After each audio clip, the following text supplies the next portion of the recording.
পবিত্র আত্মার আগমন, পবিত্র আত্মার আগমন, পবিত্র আত্মার আগমন, আগমন। সপ্তাহের এক শান্ত প্রথম সন্ধ্যায় শিষ্যেরা ভয় আর একাকিত্বে জড়ো সড়ো হয়ে বসেছিল। দুঃখ ভরা পদক্ষেপে তাদের হৃদয়ে কম্পিত হচ্ছিল। তারপর তিনি সেই ঘরে প্রবেশ করলেন। তার কথা ছিল উষ্ণ ও কোমল। যন্ত্রণার মাঝে তার কথা প্রতিধ্বনিত হলো।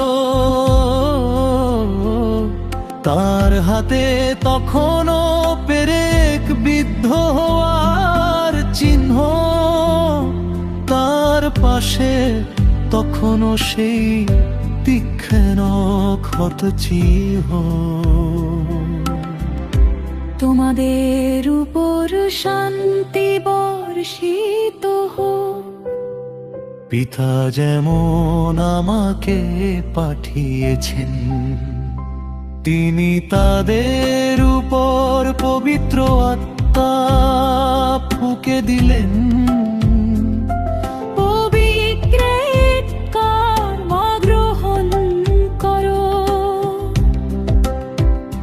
যদি তোমরা কারো পাপ ক্ষমা না করো, তবে তাদের পাপ ক্ষমা করা হবে না। সে তুমি চূড়ান্ত পর্যায়, পুরুষ ও নারীর সম্মিলিত কণ্ঠ। তার কথা যো প্রতিধ্বনিত হয়। যে ভালোবাসতে ও ক্ষমা করতে জানে, সে প্রভুর সুসমাচার বহন করে চলেছে। ঈশ্বরের বাক্য সকল জাতির কাছে ছড়িয়ে পড়ুক।